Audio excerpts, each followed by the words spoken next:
మీ ఊహకే ఒక పరీక్ష పెడుతున్నాను. చిన్నప్పటి నుండి మనం ఎన్నో రామాయణం కథలు చదివాం, పురాణాల్లో కూడా విన్నాము. కానీ ఇప్పుడు రామాయణం మొత్తం మన కళ్ళ ముందే జరిగినట్లు విగ్రహాల రూపంలో పెట్టారు. సో ఇప్పుడు మిమ్మల్ని అందరిని అక్కడ తీసుకెళ్తాను, వచ్చేయండి.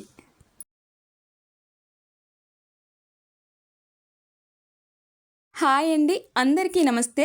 నేను మీ అరుణాలక్కి ఛానల్కి స్వాగతం. ఈ టెంపుల్ని మేమెవ్వరము కూడా ప్లాన్ చేయలేదు. మేము రీసెంట్గా ఒక వాటర్ ఫాల్కి వెళ్ళాము. అక్కడ మేము అనుకున్నట్లు లేకపోవడం వల్ల మా మూడ్ అప్సెట్ అయ్యింది. బట్ ఒక చిన్న టర్న్ తిరగగానే ఈ రామనారాయణం టెంపుల్ కనిపించింది. మా ఆనందానికి అసలు అవధులనేవే లేవు. ఒక భక్తుడు కోరికగా మొదలైన ఈ ఆలోచన ఇంత అద్భుతంగా రామనారాయణం అనే ఆలయం నిర్మించబడిందంట. ఇంతకీ ఆ భక్తుడు ఎవరో కాదండి, దివంగత నారాయణ నరసింహమూర్తి గారి కోరిక మేరకు నిర్మించబడింది ఈ ఆలయం. అతని పేరు మీదుగానే రామనారాయణం అనే పేరుతో పిలుస్తున్నారని చెప్తున్నారు.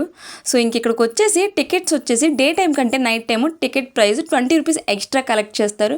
ఎందుకు అనేది వీడియో ఎండింగ్లో చెప్తాను. ఇక్కడ నాలాగే మీకు కూడా ఈ డౌట్ వచ్చిందా, ఇది రాముడి గుడి కదా, బట్ అక్కడ శంకు చక్రాలు ఎందుకు ఉన్నాయి అని? యాక్చువల్లీ శ్రీ మహావిష్ణువు దశావతారాల్లో శ్రీరాముడు కూడా ఒక అవతారమే. అందుకు గాను శ్రీరాముడిని విష్ణు స్వరూపంగా భావించి శంకు చక్రాలను పెట్టారు. అంతేకాదు లోపల కూడా విష్ణుమూర్తి విగ్రహం చాలా బాగుంది.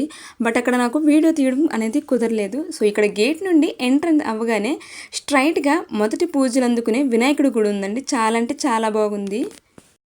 అలా వినాయకుడు దర్శనం చేసుకొని ముందుకు వెళ్తే ఇంకా చాలా అందాలే కనిపిస్తాయండి. ఈ టెంపుల్ వచ్చేసి 16 ఎకరాల్లో నిర్మించారంట. చూడటానికి సేమ్ రాముడు బాణం షేప్లోనే ఉంటుంది. ఈ టెంపుల్కి ఎంట్రీ అయ్యేటప్పుడు ఫస్ట్ లెఫ్ట్ నుండి స్టార్ట్ అయ్యి రైట్కి ఎగ్జిట్ అవ్వాలి. ఎందుకు అనేది వీడియో ఎండ్ వరకు చూడండి, మీకే అర్థమవుతుంది. టెంపుల్ చుట్టూ లైట్స్ రెడ్, బ్లూ, గ్రీన్. అసలు ఎంట్రన్స్ నుండి టెంపుల్ అంతా గ్రాండ్ అట్మాస్ఫియరే కనిపిస్తుంది. మన అటెన్షన్ ఆకర్షించేది ఇంకేదేమైనా ఉంది అంటే బ్యూటిఫుల్ వాటర్ ఫౌంటైన్ అండి. దానికోసం అయితే చెప్పాల్సిన అవసరమే లేదు. అంతేకాకుండా ఈ వాటర్ ఫౌంటైన్ మీద కలర్ఫుల్ లైట్స్ పడి ఆ వాటర్ కూడా అలా మెరుస్తూ ఉంది. అసలు ఈవినింగ్ అలా నడుస్తూ ఉంటే ఎంత బాగుందో తెలుసా? ఎంత బాగుందనేది మీ ఊహకే వదిలేస్తున్నాను, ఊహించేయండి. ఇప్పుడు మీ ముందు ఇక్కడ నుంచి ఈ టెంపుల్ మనం చూడబోయే మరో special attraction Hanuman laser show. Hanuman laser show కేవలం లైట్స్ మాత్రమే కాదండి, శ్రీరాముడు జీవితానికి సంబంధించిన ఎన్నో ఘట్టాలు, మనుషాది శ్లోకం నుంచి మహాపట్టాభిషేకం వరకు, రాముడు జననం నుంచి సీతమ్మ వారితో వివాహం, వనవాసం, సీతమ్మ వారి అపహరణ, హనుమంతుడు లంకకు వెళ్ళడం, రామాయణంలో జరిగే ప్రతి కథను కూడా మనకు చెవులకి వినిపించేటట్టు కాకుండా మన కళ్ళకు కనిపించేలా లేజర్ లైట్స్తో విజువల్స్తో చూపించడం వల్ల మన కళ్ళ ముందే జరుగుతుందా అన్నట్టు అనిపిస్తుంది. అంతేకాకుండా బ్యాక్గ్రౌండ్ అంతా హనుమాన్ చాలీసా వినిపిస్తూ ఉంటుంటే అట్మాస్ఫియర్ మొత్తం డివోషనల్ ఫీల్ అనిపిస్తుంది. బట్ ఆ సాంగ్ అనేది నేను ప్లే చేయలేదు, ఎందుకంటే కాపీరైట్ పడే ఛాన్స్ ఉంటుందండి.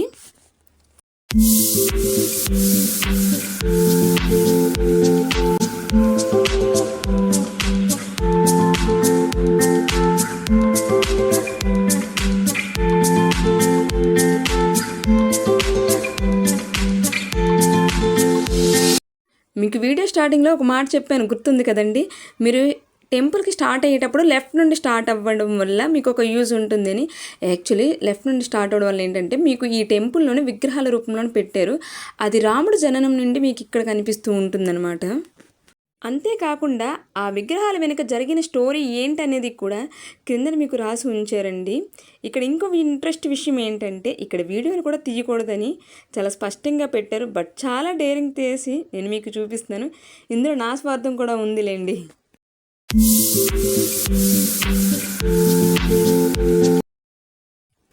రాముడు జననం నుండి ఒక బ్యూటిఫుల్ విజువల్ జర్నీ లాగే అనిపిస్తుంది. రాముడు తండ్రైన దశరథ మహారాజుకి 4 కొడుకులు. రాముడు జన్మించడం నుంచి కథ మొదలవుతుంది. ఆ తర్వాత రాముడు బాల్యం ఎలా జరిగింది, రామలక్ష్మణులు విశ్వామిత్రుడు అస్త్ర విద్యలు నేర్పించడం, రామలక్ష్మణులు యుద్ధ విద్యలను నైపుణ్యం పొందడం, యజ్ఞ విషయంలో రాక్షసులను ఎలా సంహరించడం, ఆ తర్వాత రాముడు సీతమ్మ వారి ఊరు మిథులకు వెళ్ళడం, ఇక్కడ సింహధనుస్సుని విరవడం, సీతారాముల కళ్యాణం, కైకేయి మందర మాటలు, రాముడు వనవాసం, ఆ అడవిలో శూర్పణఖ ఆగడాలు, సీతమ్మ వారిని రావణాసురుడు ఎత్తుకెళ్లడం, హనుమంతుడు లంకకు వెళ్ళి రామాయణంలోని ప్రతి ముఖ్యమైన ఘట్టాల్ని ఎంతో అద్భుతంగా విగ్రహాల రూపంలో ఇక్కడ ప్రతి విగ్రహం వెనుక ఉన్న కథ రామాయణం మొత్తం మన కళ్ళకు కట్టినట్లుగా కనిపించేలా చేశారు. ఇక్కడికి చిన్నపిల్లలను తీసుకురావడం అనేది చాలా బెస్ట్ అనే చెప్పుకోవాలి కదా. ఎందుకంటే రామాయణం బుక్లో చెప్పిన మర్చిపోయి ఉంటారు. కానీ ఇలా విగ్రహాలు చూస్తూ ఉంటే రాముడు ఎవరు, సీతమ్మ ఎవరు, హనుమాన్ చేసిన మంచి పని ఏంటి, రావణుడు ఏం చేశాడు రామాయణం కోసం తెలుసుకుంటారు.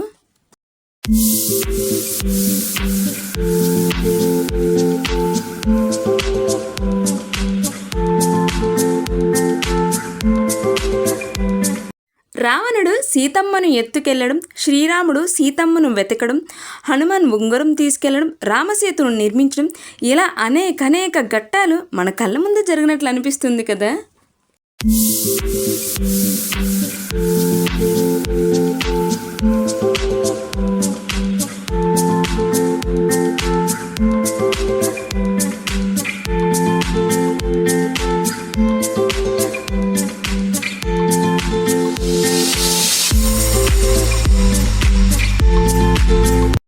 ఎంత అందంగా చేశారో చూడండి. మారీచుడి రూపంలో మాయలేడి సీతమ్మ వారు శ్రీరాముడికి చూపించిన సీన్.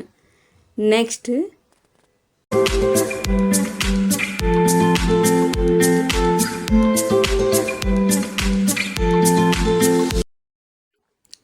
సీతమ్మ వారికి లక్ష్మణ రేఖ.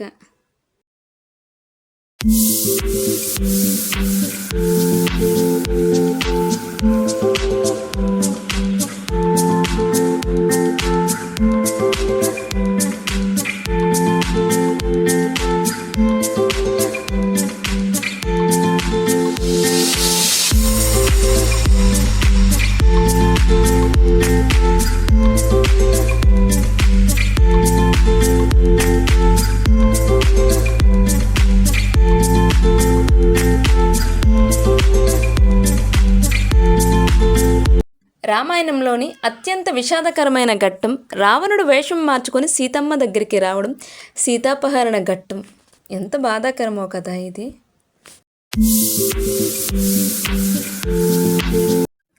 రామలక్ష్మణులు జటాయువు సన్నివేశం.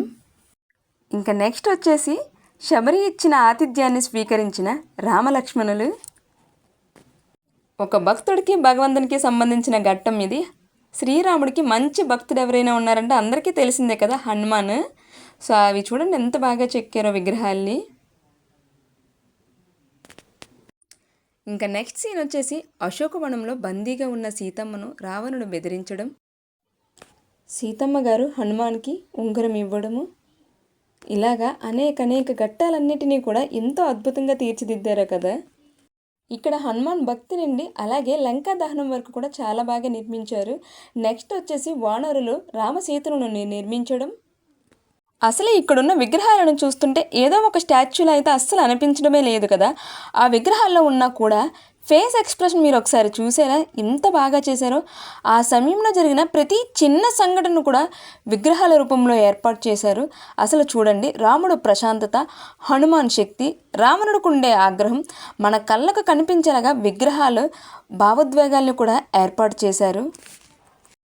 ఈ విగ్రహాలన్నిటినీ చూస్తుంటే, వాళ్ళు చూపించిన తీరు చూస్తుంటే దీని వెనుక ఎంత పెద్ద డెడికేషన్ ఉందో మీకే అర్థమవుతుంది. నాకన్నిటికంటే ఎందుకు ఈ ఫోటో చాలా బాగా నచ్చింది. సీతారాములిద్దరూ ఒకే సోఫాలో కూర్చున్న ఫోటో.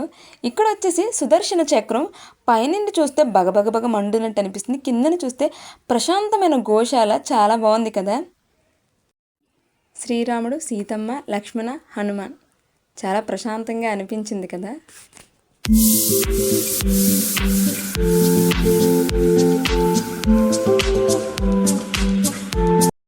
ప్రసాదంతో కడుపు నిండింది, శ్రీరాముడి దర్శనంతో మనసు నిండింది.